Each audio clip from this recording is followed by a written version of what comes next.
Did you know that the person who hates you the most could actually become your biggest fan simply by doing you a small favor? It sounds like total nonsense, right? Most of us think that to make someone like us, we have to do things for them. We buy them gifts, we give them compliments, and we try to be as helpful as possible. We think that by being a giver, we are building a bridge toward their heart, but psychology says we have it completely backward. There's a glitch in the human brain, a secret back door that allows you to turn enemies into allies and strangers into loyal supporters without you lifting a finger. It's called the Ben Franklin effect, and it's just the starting point of a much deeper, much darker journey into how the human mind is actually wired. Think about the last time you felt off in a conversation. Maybe you were talking to a boss, a partner, or even a friend, and you walked away feeling slightly smaller than when you started. You couldn't quite put your finger on it. They didn't yell, they didn't insult you, but somehow you felt like you were the one who needed to apologize. You felt a strange pressure to prove yourself, to win back their approval, or to clarify a misunderstanding that you weren't even sure happened. If you've ever felt that way, you weren't imagining it. You were experiencing the invisible strings of psychological influence. We like to think we are the masters of our own logic. We believe that we make choices based on facts, that we pick our friends based on shared values, and that we are far too smart to be tricked.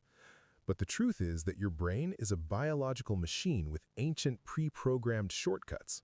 These shortcuts were designed to keep us alive in the wild, helping us bond with a tribe and avoid threats. However, in the modern world, those same shortcuts are vulnerabilities. They are like open ports on a computer, and there are people, puppet masters, who know exactly how to plug in and run their own code. Imagine you're walking down the street and someone hands you a flower. It's a nice gesture, right? But suddenly you feel a heavy weight of obligation. You don't even want the flower, but now you feel like you can't just walk away. You feel like you owe them something, a dollar, a conversation, a moment of your time. That is a tiny microscopic version of how these tactics work. Now imagine someone applying that same logic to your deepest fears, your self-esteem, your memory, and your very sense of who you are. Most people go through their entire lives being moved around like pieces on a chessboard. They get angry when the puppet master wants them to be angry. They feel guilty when the puppet master wants them to feel guilty. They stay in jobs they hate and relationships that drain them because they are caught in loops they don't even know exist. They are addicts to a drug called approval, and the person they're trying to please is the one holding the syringe. But what if you could see the strings? What if the next time someone tried to bait you into an argument just to blame you for it, you could see the move coming before they even opened their mouth? What if you understood the casino logic that keeps you hooked on toxic people who only treat you well once every 3 months? That is what we are doing today. We are pulling back the curtain. We are looking at the 15 most powerful psychological tactics used to control, influence, and dominate the human mind. We aren't talking about magic or hypnosis. We are talking about the cold, hard mechanics of your nervous system. We are going to explore things like gaslighting by omission, where the truth is hidden in the shadows, and intermittent reinforcement, which is the psychological equivalent of a slot machine for your emotions. We'll talk about identity undermining, the slow-motion erasure of who you are, and love bombing, the grand entrance that's actually a trap. This isn't just about protecting yourself from villains. It's about understanding the why behind the what. Why do you stay? Why do you care? Why does a single cold look from a certain person ruin your entire week? This is a manual for the biological computer sitting inside your skull. By the time we are done, you will have a map of the minefield. You will never look at a joke, a compliment, or a silence the same way again. Because here is the real secret.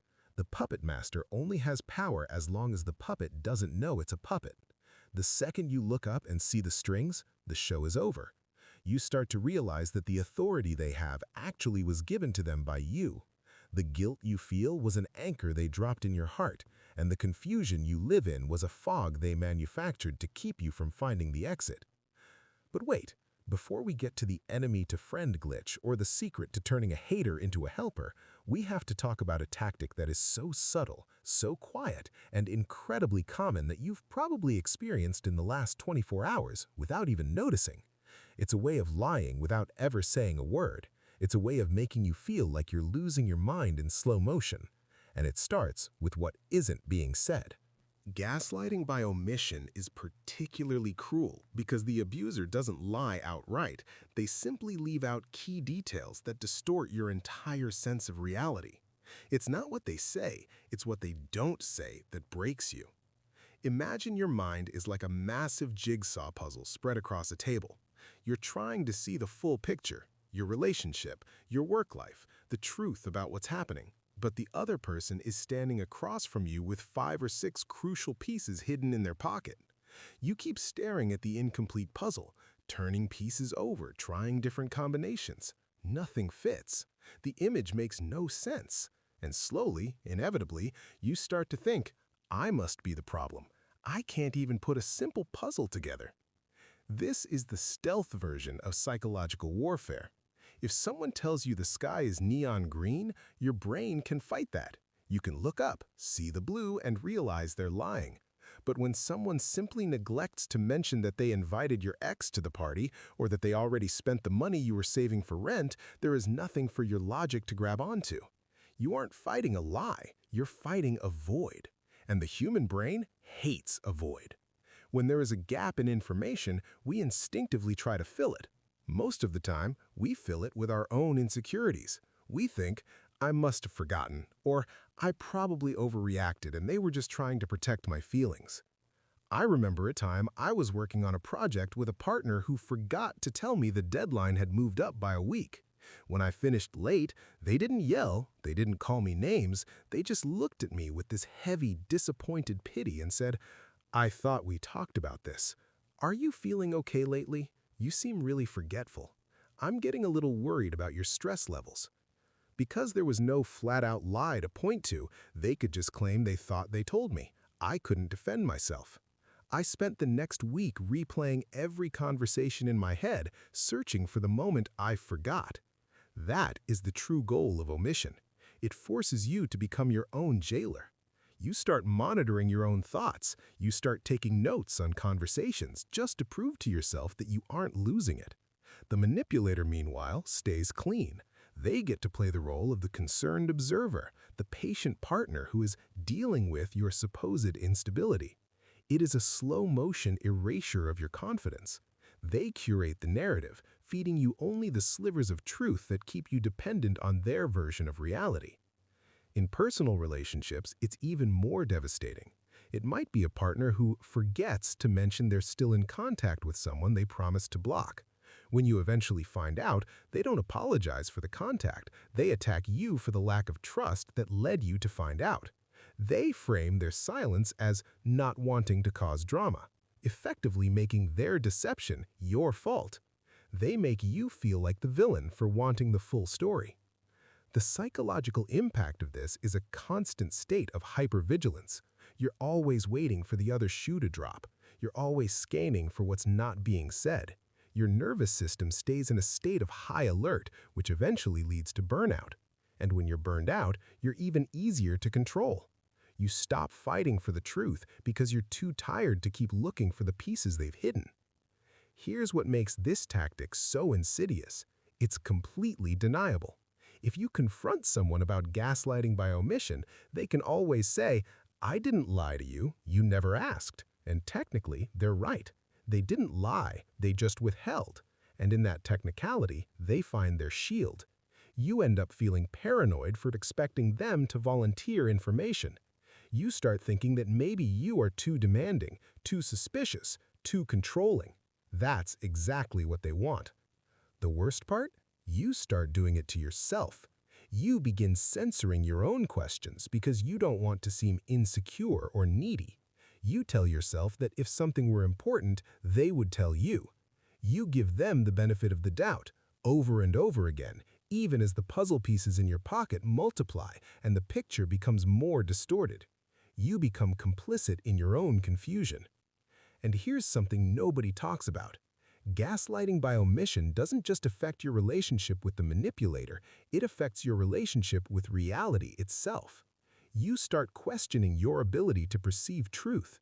If you can be this wrong about what's happening in your own life, what else are you wrong about? Your confidence erodes not just in the relationship, but in everything. your professional decisions, your friendships, your instincts. The manipulator doesn't just control the narrative of your relationship, they undermine your fundamental trust in your own perception. But here's what you need to understand. The reason omission works so devastatingly well is because it exploits something even more powerful than your need for truth. It exploits your need for validation. And that brings us to the most addictive psychological drug ever discovered, the one that keeps you coming back even when you know you should leave. If you've ever wondered why people stay in toxic relationships or why you can't quit a job where the boss is a monster, this is the answer. Intermittent reinforcement is emotional gambling. It is, without a doubt, the most addictive psychological drug on the planet. It works by delivering rewards, love, praise, or attention at unpredictable intervals. To understand why this is so dangerous, you have to look at the classic psychology experiments involving lab rats and levers. In the first group, a rat presses a lever and gets a food pellet every single time. The rat learns the pattern and eats when it's hungry.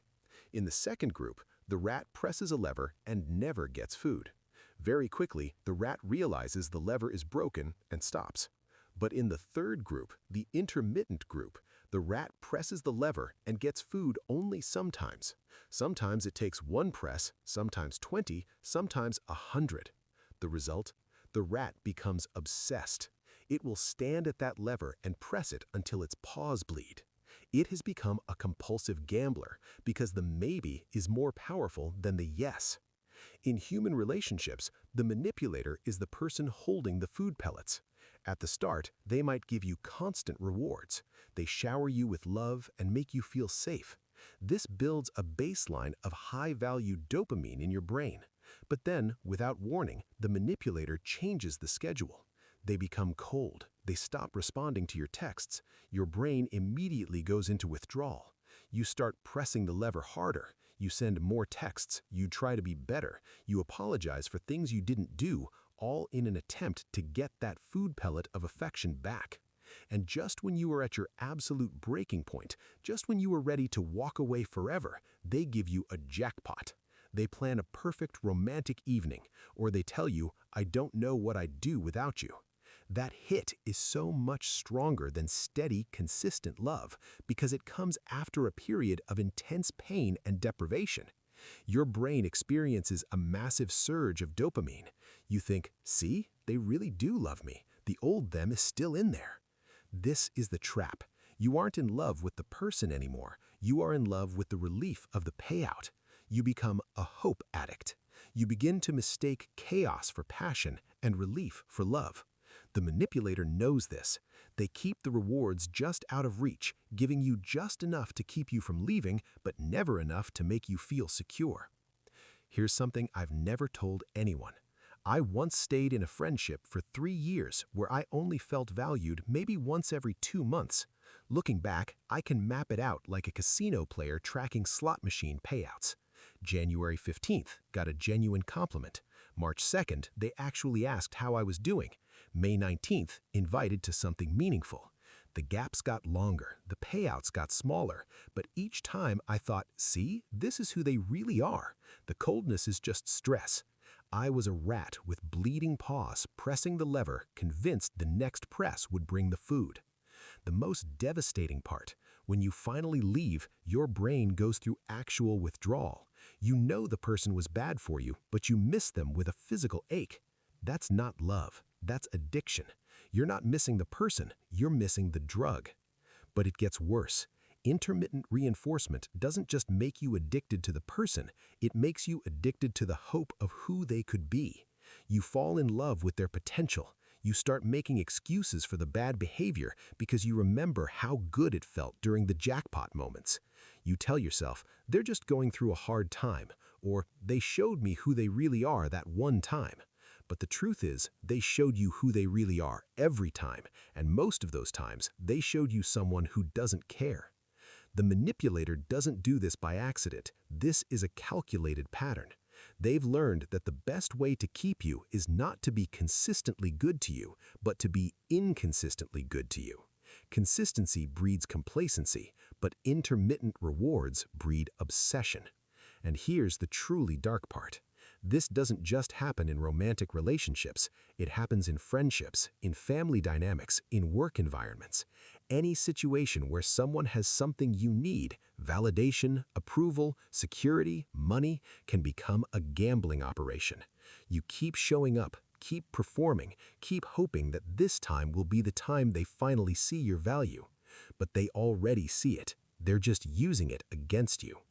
The way out of this trap isn't to press the lever harder, it's to smash the lever. It's to realize that consistent crumbs are not better than no food at all. It's to understand that love and respect should not feel like gambling. If you're constantly wondering when the next good day will come, you're not in a relationship, you're in a casino, and the house always wins. But how do manipulators get you addicted in the first place? How do they break down your sense of self so thoroughly but you become dependent on their unpredictable validation? That requires a tactic that's slower, quieter, and far more insidious. This tactic doesn't just aim to hurt your feelings, it aims to erase your sense of self. It is a slow, methodical process of chipping away at your confidence until you need the manipulator's validation just to feel like a real person. If gaslighting makes you doubt your memory, identity undermining makes you doubt your soul. It starts with comments disguised as brutal feedback or loving concern. They wait for a moment where you are feeling proud or vulnerable, and then they strike with a label. They say things like, "You're just so dramatic, everyone thinks so," or "You're not really the creative type, are you? You're more of a follower." Imagine your personality is a vibrant painting hanging in a gallery, bold reds, electric blues, golden yellows splashed across a massive canvas. It's your masterpiece, it's who you are. When a manipulator enters your life, they don't throw paint thinner on it all at once. Instead, they carry a brush dipped in gray paint. Every few days, they walk up to your canvas and make one small stroke. That red is a bit much, don't you think? Swipe. A gray streak covers part of the red. The yellow seems desperate for attention. Swipe. Another gray streak. One stroke doesn't ruin the painting, but after 1,000 strokes over 1,000 days, you look up at your canvas and it's entirely gray, dull, lifeless, and you can't remember what colors used to be there. I remember a moment of deep personal insight when I realized I was doing this to myself. I was at a dinner party and someone asked me what I did for fun. I opened my mouth to talk about my passion for painting, but I stopped. I could literally feel the gray brush in my mind. I thought, no, don't say that. He told you your art is just a hobby and you shouldn't embarrass yourself. I realized that I had moved the manipulator's voice from the outside of my head to the inside. I was no longer being bullied. I was bullying myself on their behalf. This is the ultimate victory for a manipulator. When they have successfully undermined your identity, they don't have to watch you anymore because you are watching yourself. You seek a mirror in them because they've convinced you that your own reflection is broken. You begin to ask for permission to have an opinion. You have lost your internal compass and you've handed the needle over to them. You wonder where that brave, bright, free person went. The process is gradual, which is what makes it so effective. If someone came up to you on day one and said, "You're worthless and everything about you is wrong," you'd recognize it as abuse and leave. But when they do it in tiny increments, each comment seems small enough to tolerate. "I'm just being honest. I'm trying to help you improve. I only say this because I care." The manipulator often frames their undermining as coming from a place of love or concern. They say things like, "I'm the only one who'll tell you the truth," or "Everyone else is just being nice to your face, but I actually care enough to be real with you." This makes the undermining even more powerful because you start to believe that their cruelty is actually a form of love. You think, if they didn't care, they wouldn't bother trying to help me improve. But here's what they're really doing. They're not trying to help you improve, they're trying to make you dependent on them for your sense of self-worth. Every time they tell you what's wrong with you, they're positioning themselves as the authority on who you are. And once you accept them as that authority, you become trapped. Because now your value isn't determined by your own internal sense of self, it's determined by their approval. And guess what? Their approval is always just out of reach. The most insidious part is how they use your own strengths against you. If you're confident, they call you arrogant. If you're kind, they call you weak. If you're ambitious, they call you selfish. They take the things that make you you and reframe them as flaws. Over time, you start to hide your strengths, you dim your light, you make yourself smaller, hoping that if you just fix all these flaws they keep pointing out, they'll finally approve of you. But they never will, because the goal isn't to fix you, the goal is to break you. The goal is to make you so uncertain of who you are that you constantly look to them for direction, for validation, for permission to exist. And here's the part that haunts me. Identity undermining doesn't end when the relationship ends. Long after you've left the manipulator, their voice stays with you. You hear their criticism when you try something new. You second-guess your instincts. You apologize for taking up space. The gray paint has seeped so deep into the canvas that even when they're gone, you can't see the colors anymore. Recovery requires a complete reconstruction of your sense of self. You have to learn to trust your own perceptions again. You have to practice asserting your preferences without apologizing. You have to deliberately seek out the colors they painted over and remember that they were there all along. They were just hidden.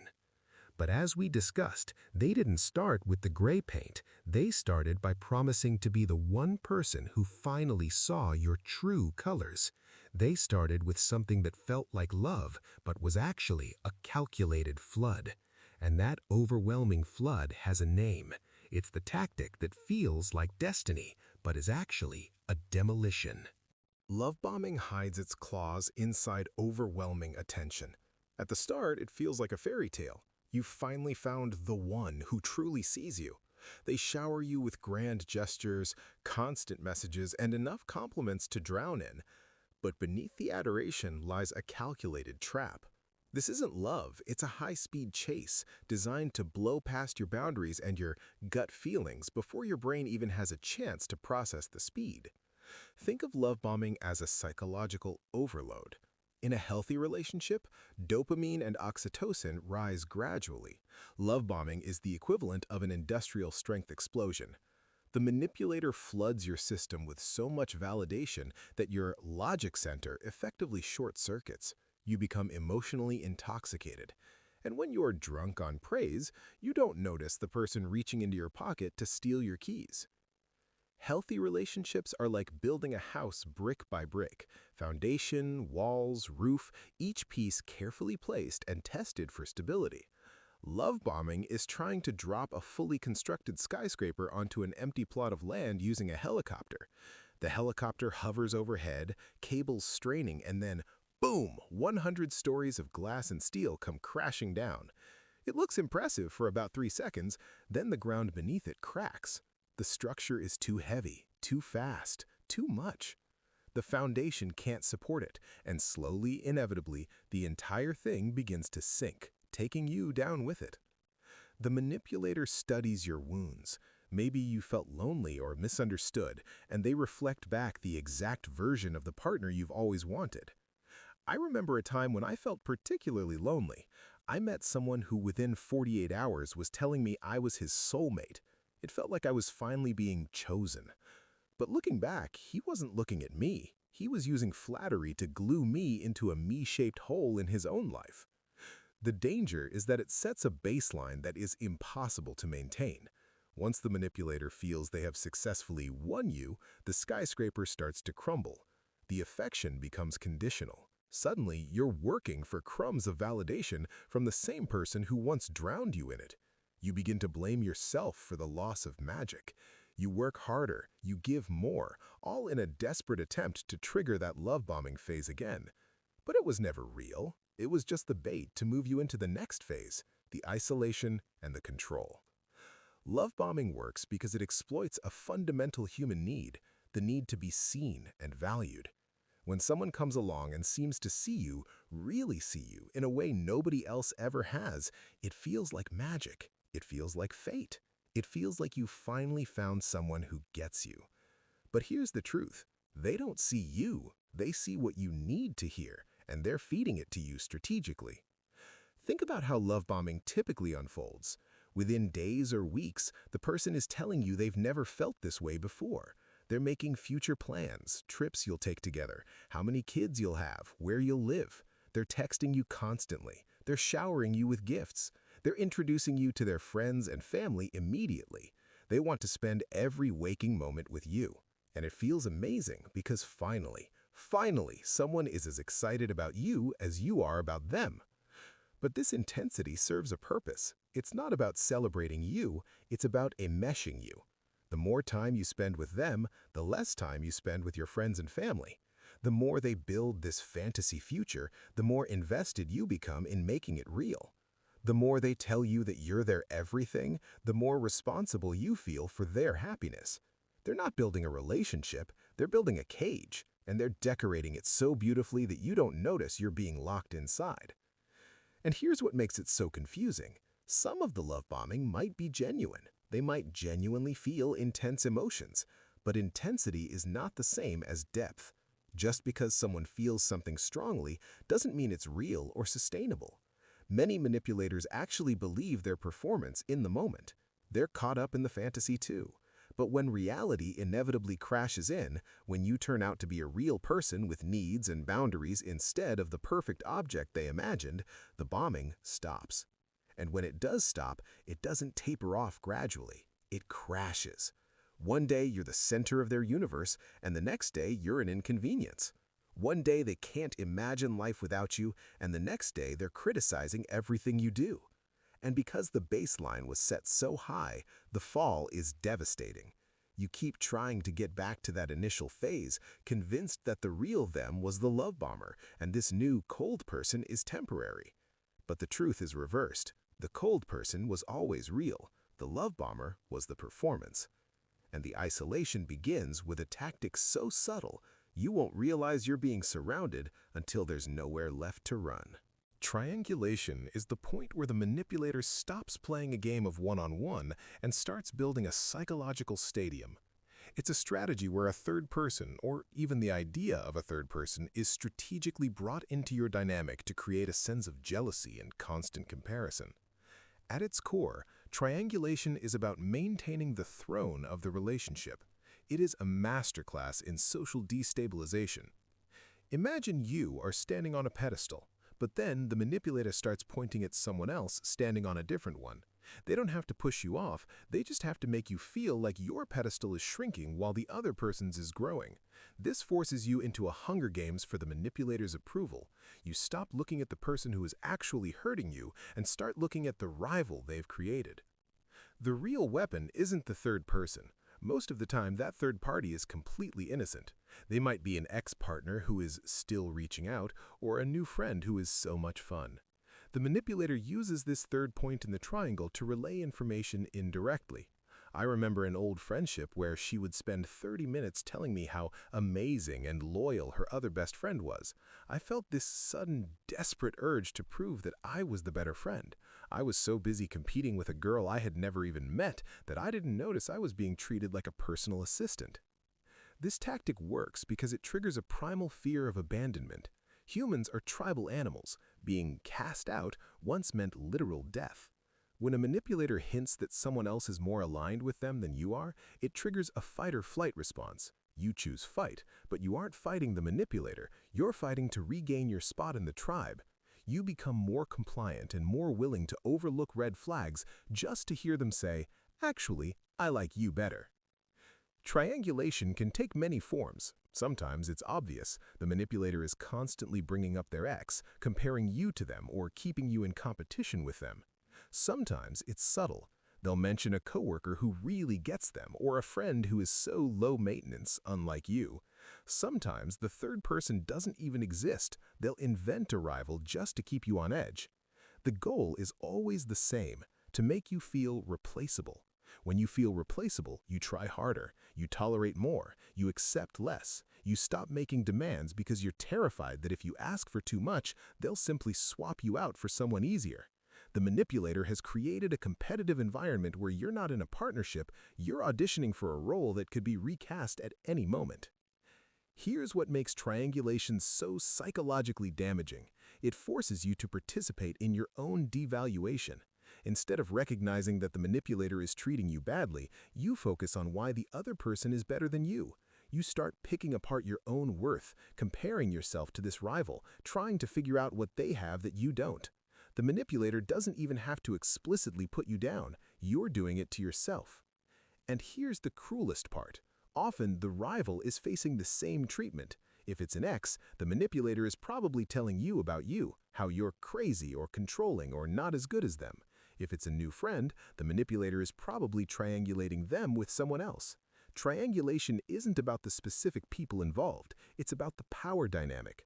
The manipulator positions themselves at the center of multiple relationships, keeping everyone competing for their attention while they sit back and enjoy the show. The exit from triangulation requires you to stop competing. You have to recognize that in a healthy relationship, you're not in competition with anyone, you're not replaceable, you're not on trial. And if someone is making you feel like you need to prove your worth by being better than someone else, they don't value you, they're using you. But, as we're about to see, they don't always need a third person to trap you. Sometimes they use something far more insidious, a gift that comes with an invisible, eternal receipt. Covert contracts are the ghost agreements of the psychological world. They are unspoken, invisible deals that a manipulator creates in their own mind without ever telling you. The core logic follows a silent, twisted formula. If I do X for you, then you are morally obligated to do Y for me. The problem is that you were never shown the contract, and you certainly never signed it. Yet, when you fail to uphold your end, the manipulator reacts with the fury of a betrayed business partner. Think of it as emotional debt trapping. In a healthy relationship, kindness is a gift. But in a relationship governed by covert contracts, kindness is an investment. Every favor is a line item on a secret ledger the manipulator is keeping under the table. They aren't being nice, they are buying future compliance. Imagine your life is a house, and the manipulator offers to help you paint the fence. You're grateful. But 3 weeks later, you tell them you're too tired to go out on a Friday night. Suddenly they say, "That's funny, I wasn't too tired to spend 6 hours painting your fence." You didn't realize that by accepting the help, you were signing away your right to say no a month later. That is the trap. It turns your life into a minefield where every act of generosity is actually a loaded weapon. I remember a professional partnership where my partner would handle admin tasks I hated. I felt lucky. But later, when I disagreed with a strategic direction, he said, "I do all the grunt work so you can play artist, and this is how you repay me?" In that moment, I realized the help was actually a leash. He wasn't supporting me, he was building a moral bank account to bypass my boundaries. This tactic is especially devastating for people with high empathy. You start to dread their favors. You find yourself over-functioning just to pay off a debt that has a 100% interest rate. Covert contracts work because they exploit your sense of fairness and reciprocity. We're taught from childhood that if someone does something nice for you, you should return the favor. That's how healthy relationships work. There's a natural give and take. But covert contracts twist this into something toxic. The manipulator isn't giving freely, they're setting a trap, and they'll spring that trap whenever it's most convenient for them. The most dangerous aspect of covert contracts is that they're impossible to defend against if you don't see them coming. When the manipulator says, "I did X for you," they're not wrong, they did do X.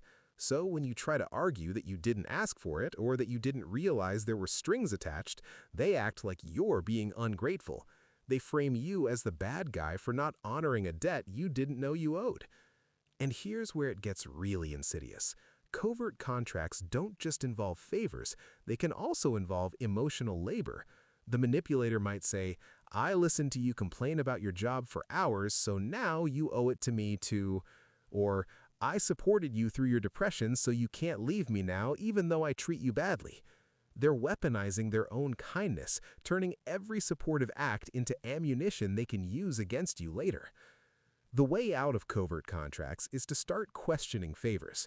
When someone offers to help you with something, ask yourself, is this person generally generous with everyone, or are they only generous when it serves them? Are they doing this because they want to, or because they want something from me? Would I be comfortable saying no to a future request without feeling guilty about this favor? If the answers make you uncomfortable, it might be time to politely decline the help. In healthy relationships, people do things for each other out of genuine care, not to build leverage.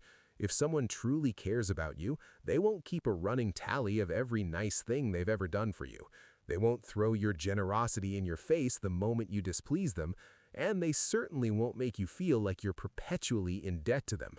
But if they can't buy your compliance with help, they'll try to earn it by pretending they're completely helpless without you. This is the art of playing dumb to exert total power. Weaponized incompetence is a manipulation tactic where someone deliberately pretends to be bad at a task so that you will eventually get frustrated and do it for them. It is not a lack of skill, it is a lack of effort disguised as a charming cluelessness. It is a strategic move designed to shift the entire burden of life's grunt work onto your shoulders while the manipulator maintains a stress-free schedule. Imagine your relationship is a rowboat in the middle of a lake. Both people should have an oar. You're both supposed to row together toward the shore. Weaponized incompetence is when the other person picks up their oar, looks at it like it's an alien artifact, and says, I just can't seem to figure out how to hold this thing. You're just so much more natural at rowing than I am. You're like the Michael Jordan of rowing. So they put the oar down in the bottom of the boat. You, wanting to get to shore before dark, pick up their oar. Now you're rowing with both oars, one in each hand, while they sit in the back, trailing their fingers in the water, occasionally commenting on your impressive technique. This tactic starts with the small, daily friction of life. It's the partner who messes up the laundry until you say, "Fine, I'll do it."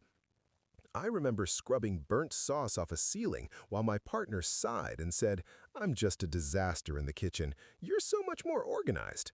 In that moment, I felt pride. But that pride was the trap. He was using flattery to gift wrap a burden.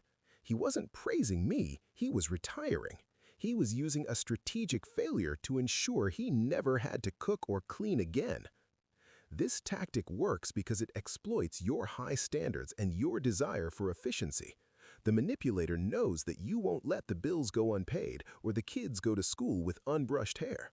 By being bad at these things, they force your hand. If you get frustrated and confront them, they act hurt and say, "I'm sorry, I'm not perfect like you." Suddenly, the conversation isn't about the work, it's about your lack of patience. You end up apologizing for being mean, and then you go back to doing all the work. You stop feeling like a partner and start feeling like a manager.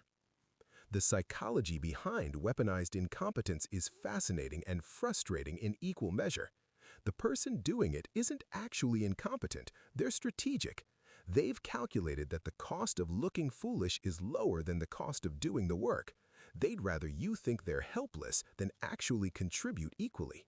And they're betting that your standards are high enough that you'll eventually just do it yourself rather than live with the consequences of their incompetence. Here's a story that perfectly captures this dynamic. A friend of mine once asked her husband to load the dishwasher. He did it, but he put the plates in facing the wrong direction, mixed the silverware randomly, and didn't rinse anything first. When she pointed this out, he said, "I guess I'm just not good at this like you are." The next time dishes needed to be done, she just did them herself. He smiled. Mission accomplished. He had successfully incompetenced his way out of dish duty for life. The truly maddening part? If you try to teach them how to do it properly, they act like you're being condescending or controlling. Why does it matter which way the plates face? You're so particular about everything. I'm trying my best and it's still not good enough for you? They frame your reasonable standards as unreasonable demands and your frustration with doing everything yourself as a character flaw. Your perfectionism, your control issues, your inability to let things go. And it doesn't stop at household chores. Weaponized incompetence shows up in emotional labor too. The partner who forgets important dates so you become the calendar for the relationship. The coworker who doesn't understand the software so you end up doing their reports. The friend who isn't good at planning so you organize every hangout. The parent who can't handle the kids alone so you never get a break. Over time, this dynamic destroys relationships. The person doing all the work grows resentful. They feel taken advantage of, exhausted, alone. They start to question their own standards. Am I too picky? Should I just accept that they're not good at this? And meanwhile, the weaponized incompetent person gets to cruise through life with half the responsibilities and none of the guilt.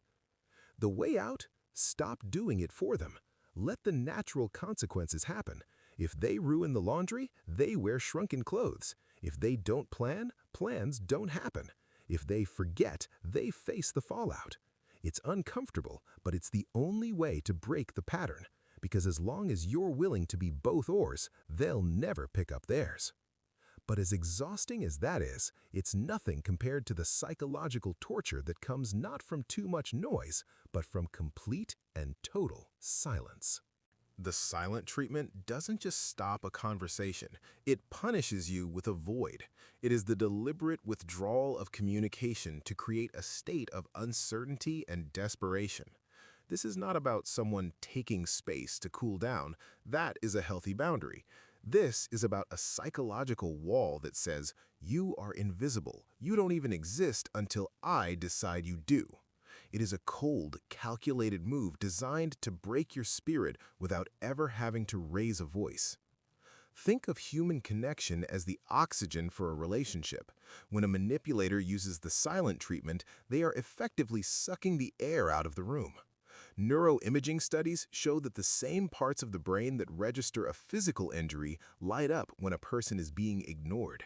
It leaves you pacing the hallways of your own mind, replaying every interaction. Because the manipulator refuses to tell you what the crime was, you end up confessing to everything just to get them to talk again. You offer blanket apologies for things you didn't even do. I remember being frozen out by someone I lived with. I would walk into the kitchen, and it was like I was a ghost. They would look right through me. The silence wasn't quiet, it was screaming. I found myself doing performative chores, just hoping they would say something, even if it was something mean. Anger is still a form of connection. Silence is an erasure. The power of the silent treatment lies in its loud meaning. It communicates a total refusal to see you as an equal. By making you suffer in the void, the manipulator ensures that you will be much more compliant next time. You start walking on eggshells not because you're afraid of a fight, but because you're afraid of the disappearance that follows it. The relief you feel when they finally speak again is so intoxicating that you don't even address the fact that they just tortured you for 72 hours. What makes the silent treatment so psychologically damaging is the uncertainty. You don't know what you did wrong. You don't know when it will end. You don't know if this is temporary or permanent. Your brain goes into overdrive trying to solve the puzzle, replaying every interaction, analyzing every word you said, searching for the moment you supposedly crossed the line. And the manipulator knows this. They're counting on you to torture yourself so they don't have to say a word. The silent treatment also serves another purpose. It trains you. After experiencing it once or twice, you become hyper-aware of anything that might trigger it again. You start censoring yourself. You stop bringing up problems. You laugh at their jokes even when they're not funny. You agree with them even when you don't. You do whatever it takes to avoid being erased again.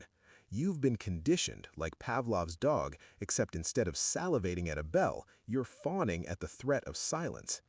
And here's something most people don't realize. The silent treatment is a form of emotional abandonment. When someone who claims to care about you willfully refuses to acknowledge your existence, they're abandoning you without leaving. They're showing you that your presence means nothing to them, that you can be turned on and off like a light switch based on their mood. It's devastating, especially if you have abandonment issues from childhood.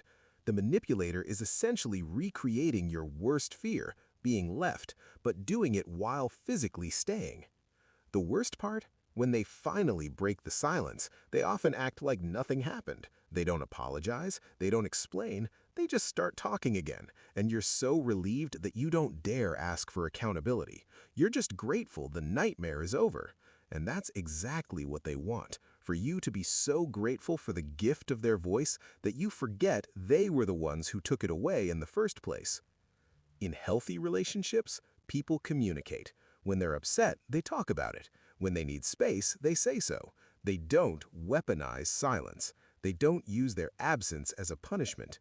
If someone in your life regularly gives you the silent treatment, you're not in a relationship with them. You're in a hostage situation, and you need to escape.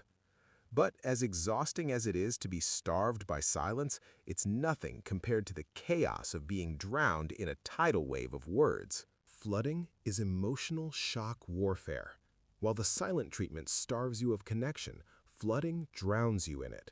It is a psychological manipulation strategy where the manipulator bombards you with so much information and so many accusations that your brain's processing power literally reaches a breaking point. It's the DDoS attack of human interaction. When you are flooded, you aren't being asked to participate, you are being pushed to surrender. Think of your brain like a small, efficient drainage system, the kind you'd find in a basement, designed to handle normal rainfall. A bit of water comes in, it drains out, no problem. Flooding is what happens when someone breaks the dam upstream. One moment there's a light drizzle, a single critique or question. The next moment, a wall of water crashes through. They bring up mistakes you made 5 years ago, attack your character, question your motives, shift the topic 4 times in 60 seconds, and throw in accusations about things you didn't even know were issues. Your little basement drainage system is overwhelmed instantly. The water rises. You can't think. You can't respond. You're just trying not to drown. In this state, your prefrontal cortex, the part responsible for logic, actually shuts down. Your amygdala takes over, triggering a fight, flight, or freeze response. Most victims go into freeze mode. Your heart rate spikes, and you find yourself staring blankly. That paralysis is exactly what the manipulator wants. I remember a performance review where a supervisor flooded me. It started with one small critique, but before I could explain, he was off. He listed every tiny error in the last 6 months, then pivoted to my bad attitude, then mentioned how everyone else was frustrated with me. I felt a literal ringing in my ears. I ended up just nodding and apologizing for things I hadn't even done just to make the verbal assault stop. I didn't agree with him, I was just drowning and needed to breathe. The intensity of flooding isn't a loss of control, it is the control. By the time the flood recedes, you are so emotionally exhausted that you'll agree to almost anything to prevent a second wave. Flooding also serves as a smokescreen. If you catch a manipulator in a clear lie, they will often use flooding to shift the focus. Suddenly, you aren't talking about their lie anymore. You're defending yourself against their claim that you're controlling. By the time the dust settles, the original issue has been completely buried. Flooding works because it exploits a fundamental limitation of the human brain. We can only process so much information at once. When someone throws 20 accusations at you in 2 minutes, you can't possibly address them all. You can't formulate responses. You can't even remember what was said at the beginning by the time they get to the end. Your brain goes into overload, and in that overload state, you're vulnerable. You're desperate for the assault to stop, so you'll say whatever they want to hear just to make it end. Here's what manipulators understand about flooding that you need to know. They're not actually trying to resolve anything. If they were, they'd bring up one issue at a time and give you space to respond. Flooding isn't about communication, it's about domination. It's about overwhelming your defenses so completely that you can't fight back. It's psychological waterboarding. And like waterboarding, flooding leaves lasting trauma. After experiencing it, you become afraid to bring up any issues because you know what will happen. You know that one small complaint from you will trigger an avalanche of complaints about you. So you stay silent, you swallow your grievances, you accept mistreatment because speaking up has become more painful than suffering in silence. The manipulator has trained you through flooding to never hold them accountable. The way to handle flooding is to refuse to engage while it's happening. You can't have a productive conversation with someone who's drowning you in accusations. The only move is to physically leave or hang up the phone. Say something like, "I'm willing to discuss this when we can talk about one issue at a time calmly. Until then, I'm not participating in this." Then remove yourself. They'll be furious. Manipulators hate losing their tools, but it's the only way to break the pattern. But here's the terrifying part. Flooding only works if they can get you to react. And that's where the next tactic comes in, a calculated trap designed to make your honesty look like aggression. Bait and blame is a psychological trap set with surgical provocation. It is a two-step maneuver designed to create a no-win scenario where your very honesty is used as ammunition against you. The goal isn't just to start a conflict, it's to create a theatrical performance where the manipulator can point at you and say, "See, this is what I have to deal with." It is the art of poking a caged animal until it snarls and then filming the snarl to prove the animal is dangerous. The first step is the bait. The manipulator knows your buttons. They will deliver a sharp, passive-aggressive comment or a blatant lie designed to sting. They want you to feel the injustice. I remember a former associate who remarked in a meeting that a deal fell through because I seemed distracted by personal drama. It was a complete lie. I felt a hot surge of anger. I tried to stay professional, but finally I snapped and said, "That is a total lie and you know it." The second he saw the flash of anger, he did the pivot. He leaned back, put his hands up and said, "Wow, okay, let's all just calm down. Clearly you're too emotional to talk about this right now." In that split second I had lost. I was the one who looked unstable. He had successfully baited me into a reaction and then used that reaction to blame me for the tension. He walked away looking like the patient martyr, and I looked like the problem. This tactic works because it exploits your desire for fairness.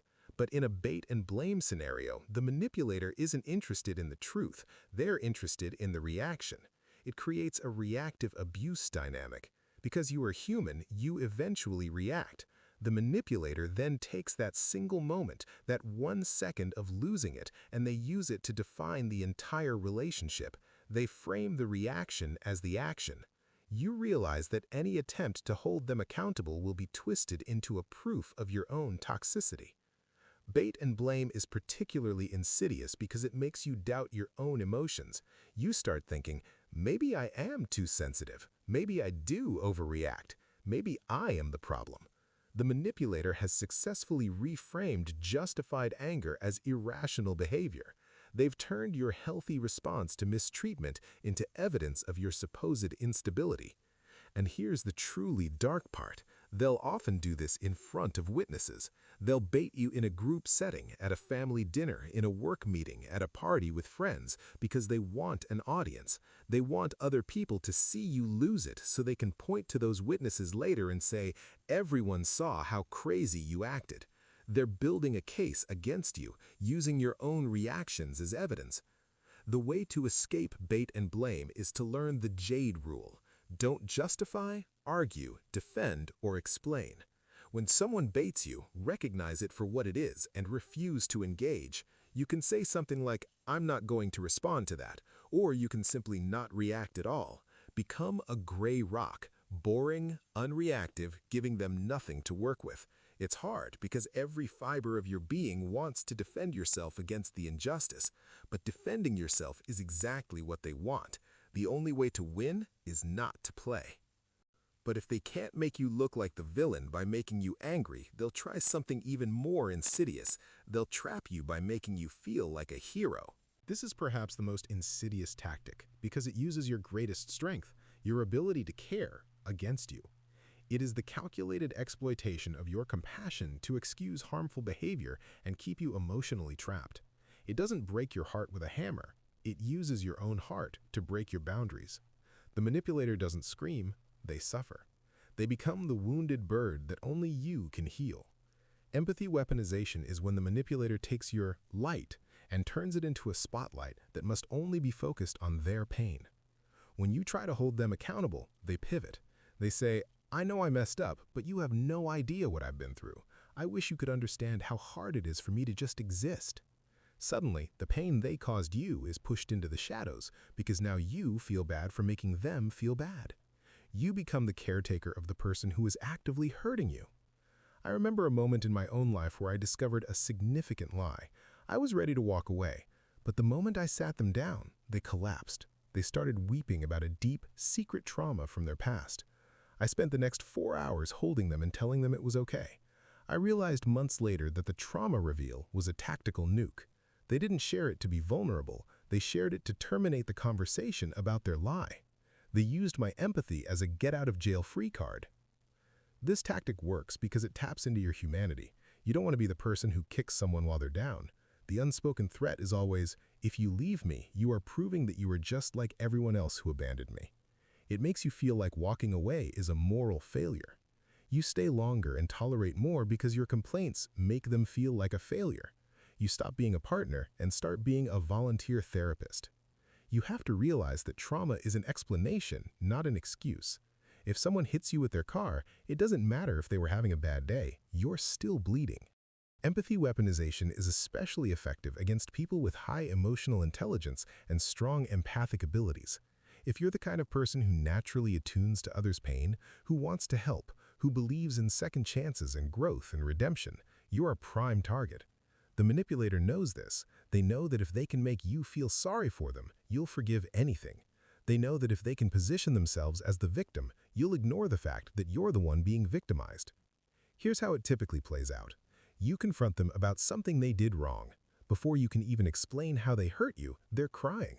They're talking about their difficult childhood, their mental health struggles, their past relationships that traumatized them, and suddenly you're comforting them. You're apologizing to them for bringing it up. You're reassuring them that you're not going to leave. The conversation that was supposed to be about your pain has become entirely about theirs, and the issue you raised, it never gets addressed. This creates a pattern where you can't ever hold them accountable because their pain always takes priority.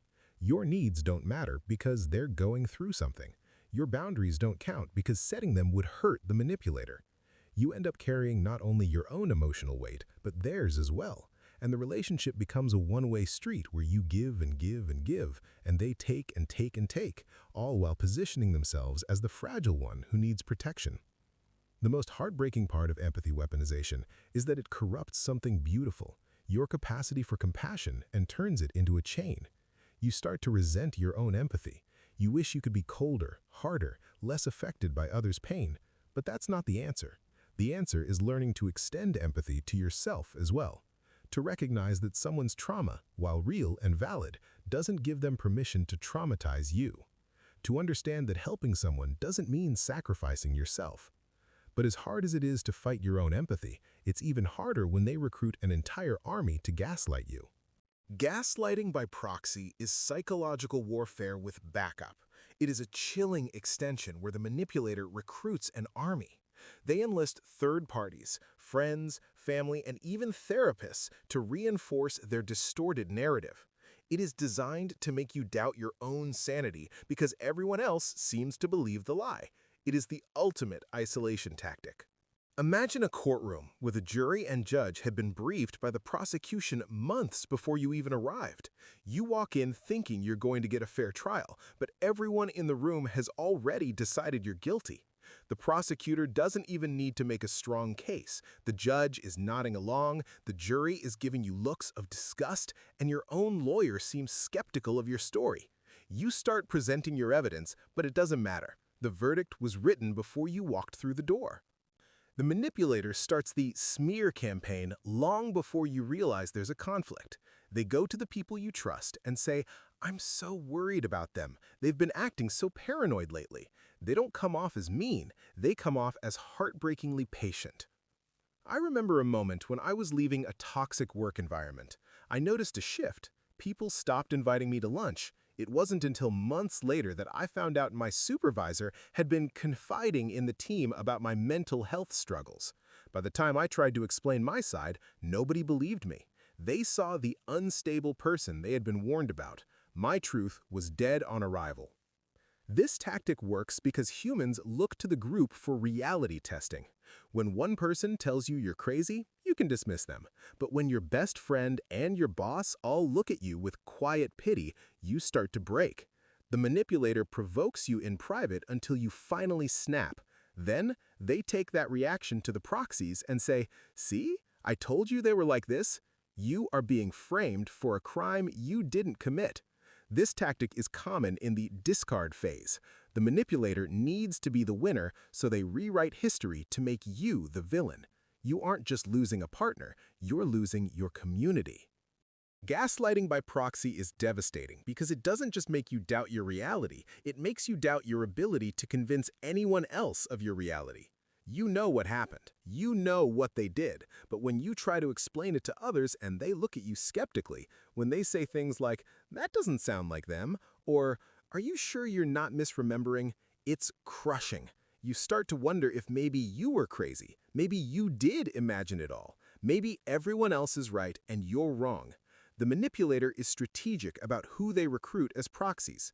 They usually target people who have authority or influence, therapists, bosses, respected community members, have already some loyalty to the manipulator, don't have direct access to you so they can't hear your side unfiltered, are predisposed to believe the narrative. Maybe they've seen you overreact before, probably because the manipulator baited you. And here's the brilliant evil of it. The proxies often think they're helping. They think they're supporting someone in need. They think they're being good friends or professionals by believing the manipulator's story and treating you accordingly. They have no idea they're being weaponized. They're pawns in a game they don't even know exists. The way out of gaslighting by proxy is stop trying to convince everyone of the truth. It's exhausting and often futile. The people who truly matter will either believe you or they won't. And if they won't, they're not your people. Focus on rebuilding your life with people who don't require a defense case to treat you with respect. And document everything. Keep records of interactions, save messages, write down incidents with dates and times. Not to prove anything to anyone, but to prove it to yourself when the gaslighting makes you doubt your own memory. But as painful as that is, it's just as dangerous when the manipulator decides to become a perfect mirror of everything you are. Reverse mirroring is the ultimate psychological camouflage. It is a high-level manipulation tactic where the manipulator adopts your entire identity, your values, and even your wounds to create a false sense of destiny. Unlike standard mirroring, this is a calculated performance. The manipulator isn't showing you who they are becoming a polished, idealized reflection of you. Imagine meeting a stranger who has the same vintage compass you carry and the same scar on their thumb. You think, this is a sign. I can trust this person. But you aren't bonding with a new person. You are bonding with a version of yourself. This tactic begins with intelligence gathering. The manipulator is an incredible listener. Once they have the data, they begin the reflection. If you mention you've always felt like an outsider, they will say, "I've felt that my whole life too. I've never met anyone who actually gets it until now." I remember a moment with a new acquaintance who seemed too good to be true. We both loved the same obscure music and had the same specific fear of heights. But then, I saw them talking to a cryptocurrency trader. Suddenly, my friend was a crypto expert. Their voice and posture had changed. I realized then that they were a chameleon. They didn't have a soul. They had an instinct to reflect whatever was valuable. This tactic works because it targets our tribal need for sameness. When someone reflects our identity, our brains release oxytocin, which mutes our critical thinking. We think, they can't be bad, they're just like me. It creates false intimacy. You tell them your security questions, the private vulnerabilities they can use to control you later. In professional settings, they become essential because they are whatever everyone needs them to be. But because they have no core identity, they have no loyalty. To break the spell, you have to look for glitches in the reflection. Real connection is built on difference and respect, not sameness and adoration. Reverse mirroring is different from normal mirroring in its sophistication. We all mirror each other to some extent. It's a natural part of building rapport. But reverse mirroring is deliberate, extensive, and calculated. The manipulator doesn't just mirror your body language or speech patterns, they mirror your entire worldview, your dreams, your traumas, your quirks. They become your perfect match because they've studied you like a textbook and are giving you back exactly what you told them you wanted. Here's what makes it so dangerous. It creates an instant, intense bond that feels like fate, but is actually fabrication. You think, what are the odds that I'd meet someone who understands me so completely? The answer, the odds are 100% because they made it happen. They didn't happen to share your interests, they adopted them. They didn't coincidentally have the same values, they copied them. You're falling in love with a mirror, and mirrors shatter. The collapse happens when the manipulator no longer needs to maintain the performance or when they find a new target. Suddenly, all those shared interests disappear. They're into completely different music now. They've changed their whole philosophy. They don't remember half the things you bonded over, and you're left confused, thinking, did I imagine our connection? How could someone change so completely? They didn't change. They were never real. They were a performance, and the show is over. But even if you see through the reflection, they can still blind you with their light. The halo effect is a cognitive glitch where our brains assume that if someone is good at one thing, they must be good at everything. A manipulator uses this flaw to perform a magic trick. They shine one part of themselves, their charm, beauty, or professional success, so brightly that it creates a blinding glare. That glare makes it impossible for you to see the shadows. Think of the halo effect like staring directly at the sun. When you look at the sun, it's so bright that everything around it disappears into darkness. You can't see the sky, the clouds, or anything else, just that burning circle of light. The manipulator is the sun. They have one quality that's so dazzling, maybe they're incredibly successful or devastatingly charming or heartbreakingly beautiful, that when you look at them, you can't see anything else. The red flags? Invisible. The lies? Hidden in the glare. The abuse? Lost in the shadows cast by their brilliance. This tactic works because the human brain craves consistency. We struggle with the idea that someone could be a brilliant doctor and also an emotional abuser. So we reframe their cruelty as stress or eccentricity. We use the light of their one positive trait to bleach out the darkness. I remember working for a CEO who was a local legend. He donated millions to schools, but in the office, he was a monster who humiliated assistants until they cried. Whenever someone tried to point out the abuse, the staff would shut them down. But look at all he's done for the community. He's a genius. We defended the shadows because we were blinded by the halo. Manipulators often curate their halo with extreme precision, posting about their charity work specifically to preempt any accusations. This is especially dangerous in early dating. If someone is attractive and charming, you pre-approve them for a loan of trust they haven't earned. You stop looking for red flags because you've already decided they are a green flag person. In romantic relationships, this often looks like the pedestal dynamic. You think, they must be a wonderful soul to recognize my value. You have associated their ability to admire you with good character. To break it, you have to practice compartmentalized evaluation. A diamond ring on a dirty hand is still a dirty hand.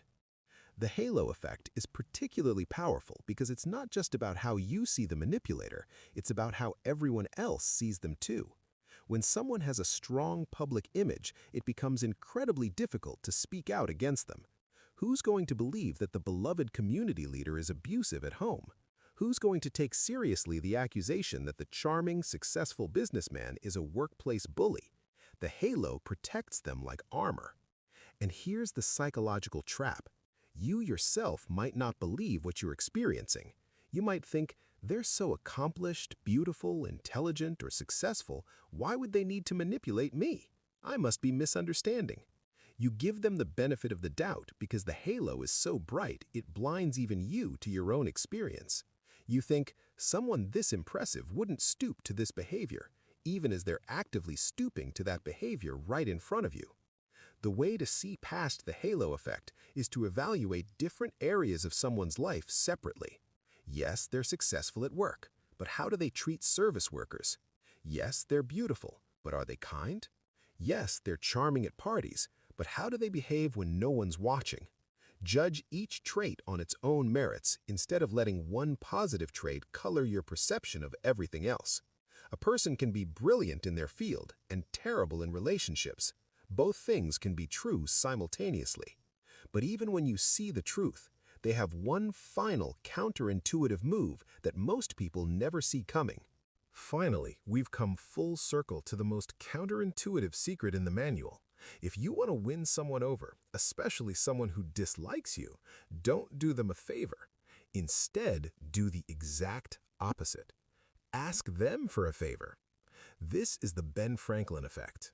Franklin famously used it to neutralize a bitter rival. Instead of growling, Franklin asked to borrow a rare book from the man's library. The rival sent the book. A week later, Franklin returned it with a warm note. The next time they met, the man spoke with civility. Your brain hates it when your actions and beliefs don't match. The rival's brain thought, I wouldn't do a favor for someone I hate, so I must not actually hate him. The brain literally rewrites its own opinion to justify its behavior. This is the investment glitch. We like people because we have helped them. When you do a favor, you are investing into them. Your ego demands that the investment be worth it. You become a shareholder in their life. I remember a hostile neighbor. I tried being extra nice, but it only made him more suspicious. Finally, I asked to borrow a specific wrench for a plumbing repair. When I returned it, the scowl was gone. He felt like the helper. I wasn't the annoying neighbor anymore. I was the guy he had saved. Manipulators use this to build rapid rapport. They will ask you for small favors early on to bypass your stranger danger phase. By saying yes, your own actions convince you they are safe. In a professional setting, this is how managing up works. If you want a difficult boss to like you, ask for their mentorship. Once they invest in you, they have a psychological stake in your success. They will defend you because they're defending their own investment. To protect yourself, separate the favor from the feeling. Don't let your investment blind you to red flags. You have the power to hack the system to set yourself free. The Ben Franklin effect works because of cognitive dissonance, the uncomfortable feeling we get when our actions don't match our beliefs. When you do something nice for someone, your brain has two choices. Either admit, I did something nice for someone I dislike, which feels inconsistent and uncomfortable, or adjust the belief to match the action. I must not dislike them that much if I help them. Most brains choose option 2 because it's psychologically easier. This is why manipulators often start relationships by asking for small favors. Can you help me move this weekend? Can you pick me up from the airport? Can you look over this document for me? Each time you say yes, you're investing in them. And each time you invest, your brain justifies that investment by convincing you they're worth it. Before you know it, you've done so much for them that leaving feels like admitting you made bad investments. Your ego won't let you admit that, so you stay. Here's a personal story that illustrates this perfectly. I once had a colleague who was openly hostile to me for months. Then, one day, I needed help with a technical issue that was in her area of expertise. I swallowed my pride and asked. She helped me, and it was like a switch flipped. Suddenly, she was friendly, collaborative, even defending me in meetings. I thought she'd had a change of heart about me, but really her brain had a change of narrative to justify why she'd helped me. She couldn't reconcile I hate this person with I spent 2 hours helping this person, so her brain changed the first part. The dark side of this is when manipulators use it intentionally. They know that if they can get you to do something for them, especially something that requires effort or sacrifice, you'll become psychologically invested in the relationship. They're essentially tricking your own brain into convincing you they matter to you. And the more you do for them, the harder it becomes to walk away, because walking away would mean admitting that all that effort was wasted. Your ego won't let you. The way to protect yourself is to be aware of the pattern. If someone you don't know well starts asking for favors, especially escalating favors, first something small, then something bigger, recognize it as a potential manipulation tactic. It's okay to say no. It's okay to maintain boundaries with people who haven't earned your trust yet. And if you find yourself staying in a relationship primarily because of how much you've already invested in it, time, money, effort, that's a sign you're trapped by the Ben Franklin effect. The solution? Recognize sunk costs for what they are. Sunk. Past investment is not a reason to continue future investment if the relationship is toxic. Now that you've seen all 15 tactics, you need to understand what happens when you finally wake up to the truth. This is the moment where we have to stop looking at the mechanics and start looking at the damage. This is the point in the story where the illusion doesn't just crack, it shatters. And what's left underneath isn't pretty. It is the realization that the person you have been fighting for, the person you have been losing sleep over, does not actually exist. That is the hardest pill to swallow. You realize that the good version of them, the one who mirrored your soul, was never a real person. It was a costume. And the mean version wasn't an accident. That was the goal. When you reach this climax, you experience a form of psychological vertigo. You look back and realize you've been living in a house of mirrors. Every time you worked on the relationship, you were actually just teaching the manipulator how to tighten the leash. Imagine your sense of self is a beautiful, ancient library. Thousands of books, each one a memory, a belief, a piece of who you are. The shelves stretch up to cathedral ceilings. Some books are worn with use, some are pristine, but all of them are yours. The titles make sense to you. Things I'm good at, boundaries I won't cross, people who love me, my truth. When a manipulator enters, they don't burn it down. That would be obvious. Instead, they apply for the job of librarian. At first, they seem helpful. They organize things, they dust shelves. But slowly, you notice changes. A book titled My Success gets moved to the luck section. My Boundaries ends up in selfishness. My Truth gets reshelved under overreaction. They start replacing bookmarks with their own notes. They edit passages while you're not looking. They rewrite the endings of your stories. Eventually, you can't find anything. You pull a book off the shelf to remember who you are, and all you see is their handwriting. The library is still standing, but it's not yours anymore. You're lost in your own mind, unable to find the stories that made you you. This is identity undermining at its final form. At the climax, you finally realize that the librarian was an arsonist all along. They didn't want to organize, they wanted to make sure you could never read your own thoughts again. The realization is often triggered by something small, a tiny inconsistency they can't explain away. Maybe you catch them in a lie that's just slightly too big to gaslight. Maybe you overhear them being nice to someone else and realize that's who they've been telling you was the difficult one. Maybe enough time passes that you can see the patterns clearly. Whatever the trigger, suddenly the halo effect vanishes. You see the coldness. You see that the tears used to weaponize your empathy were just a tool. You see the whole chessboard and realize you were never a player, you were a pawn. This is where bait and blame stops working. Usually when they poke, you jump. But in the climax, you stop jumping. You realize that they want you to be angry. Because as long as you are emotional, you aren't rational. As long as you're defending yourself, you aren't looking at them.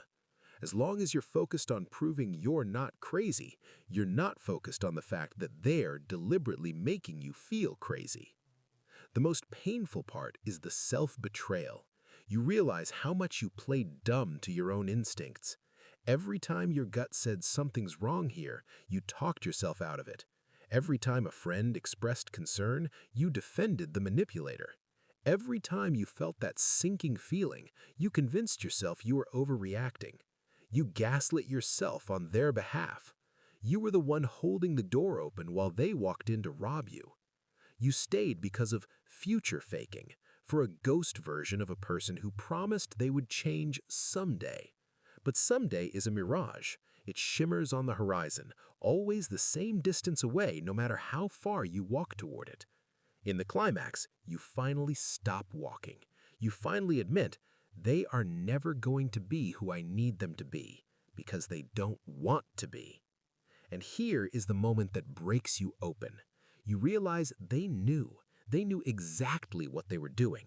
Every tear was calculated. Every apology was strategic. Every I love you was a leash.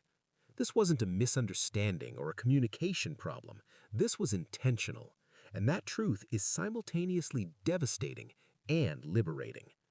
The manipulator will feel the shift. Sharks can smell blood in the water from miles away, and manipulators can sense the moment you stop being afraid. That's when the discard cycle begins.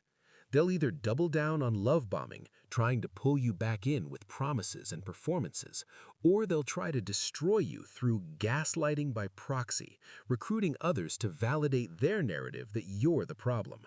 Some will do both, vacillating between grand gestures and character assassination, depending on what they think will work. But it doesn't matter. The spell is broken.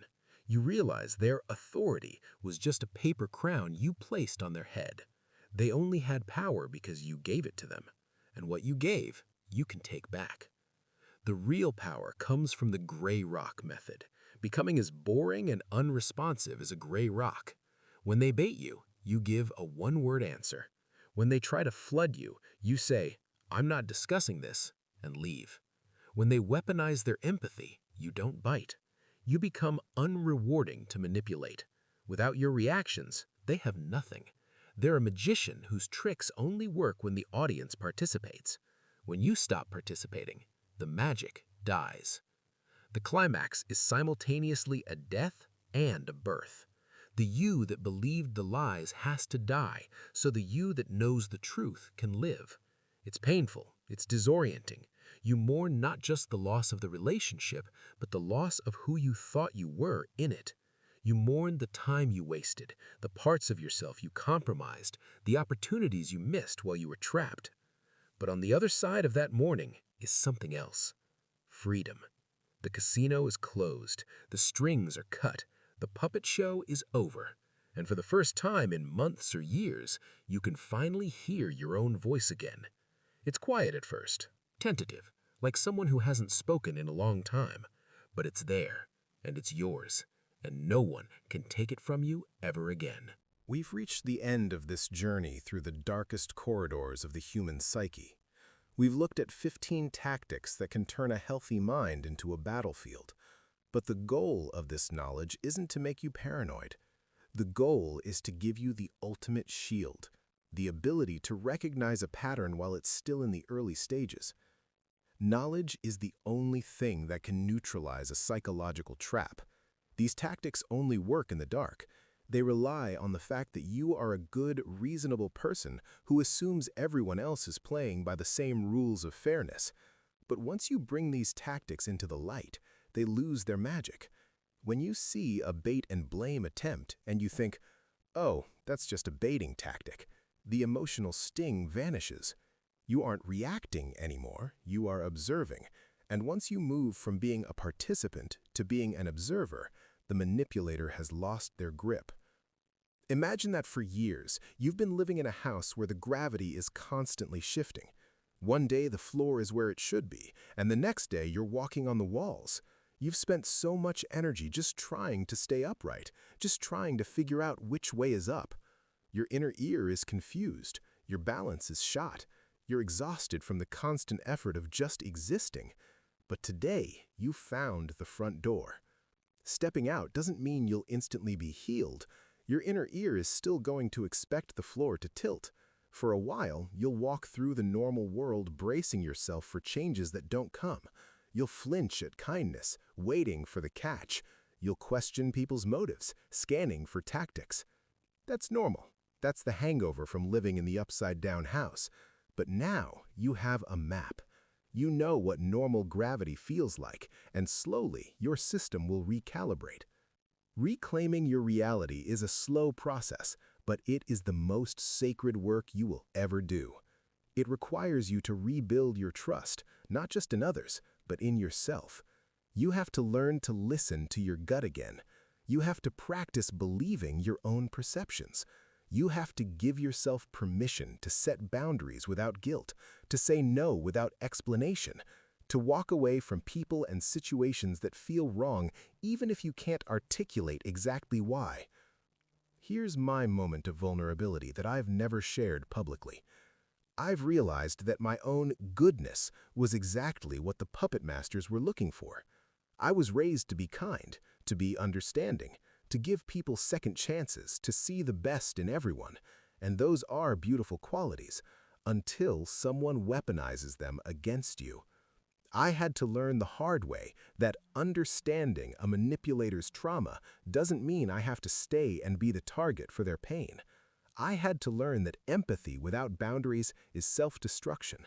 I had to learn that you can have compassion for someone's wounds while still refusing to let them wound you. The hardest lesson? Learning that some people don't want to get better. They don't want healing or growth or change. They want a victim. And no amount of love, patience, or understanding from you will change that, because the problem isn't that they're broken. The problem is that they've chosen to break others rather than fix themselves. You are not a rehabilitation center. You are not a sacrifice on the altar of someone else's healing. You are a human being with an inherent right to peace, respect, and dignity. As you move forward, look for the anti-tactics. Look for people who offer consistent reinforcement, not intermittent highs and lows, but steady, reliable care. Look for people who speak with clarity, who say what they mean and mean what they say, not people who traffic in ambiguity and omission. Look for people who take accountability, who apologize when they hurt you and change their behavior, not people who apologize as a performance and then repeat the same patterns. Look for people who respect your boundaries, who hear no as a complete sentence, not as an opening argument. These people exist. They make you feel lighter after a conversation, not heavier. They add to your life. They don't drain it. You are now equipped with the Puppet Master's Manual, but the most important page is the one you write yourself, your non-negotiables. These are the boundaries you will not cross, the treatment you will not accept, the behaviors that are automatic deal breakers. Maybe your non-negotiable is that you will never apologize for something you didn't do. Maybe it's that you will never be with someone who gives you the silent treatment. Maybe it's that you will never stay in a relationship where you have to compete for basic respect. Write these rules down, put them somewhere you can see them. They are the security system for your library, the fence around your garden, the lock on your door. They protect what's yours. The Puppet Master is still out there somewhere, screaming at an empty stage, but you're not in the audience anymore. You've walked out into the sunlight. Reaching into your pocket, you found the scissors and snipped the strings. You've stepped off the stage, out of the theater, into the world that's been waiting for you all along. The world is huge, and you are allowed to walk in any direction you choose. The real play, the one that is actually yours, where you're not a puppet but the playwright, the director, and the star, hasn't even started yet. You are the author of your own story now, and it's time to take the pen back. Not the pen they gave you, loaded with their ink and their narrative. Your pen. The one that writes in your handwriting, tells your truth, follows your vision. For the first time in your life, you know exactly what the first line of the next act is going to be. It's a word that is a whole world in itself, a word that is both a door closing and a door opening. That word is no. No to manipulation. No to gaslighting. No to people who make you feel small. No to relationships that require you to betray yourself to maintain them. No to anyone who treats your heart like a weapon they can use against you. And then right after it comes the word yes. Yes to your own truth, even when it's inconvenient for others. Yes to your own peace, even when it means walking away from chaos you could fix if you just tried harder. Yes to your own boundaries, even when people call you selfish for having them. Yes to your own voice, even when it shakes. Yes to your own life, the one you choose, the one you build, the one that belongs entirely and completely to you. You aren't just surviving anymore. You are waking up. You are remembering who you were before they rewrote you. You are discovering who you are becoming now that you're free. The colors are coming back to your painting. The books in your library are being reshelved under their true titles. The gravity in your house is stabilizing. And the world is waiting to see who you really are. Not the person the puppet master wanted you to be. Not the role you played to keep the peace. Not the small, apologetic version of yourself you became to fit into their narrative. The real you. The whole you. The you that exists when you're not performing for someone else's approval. That person is magnificent. That person is worthy. That person deserves a life free from strings. Welcome back. We've missed you. Now go live.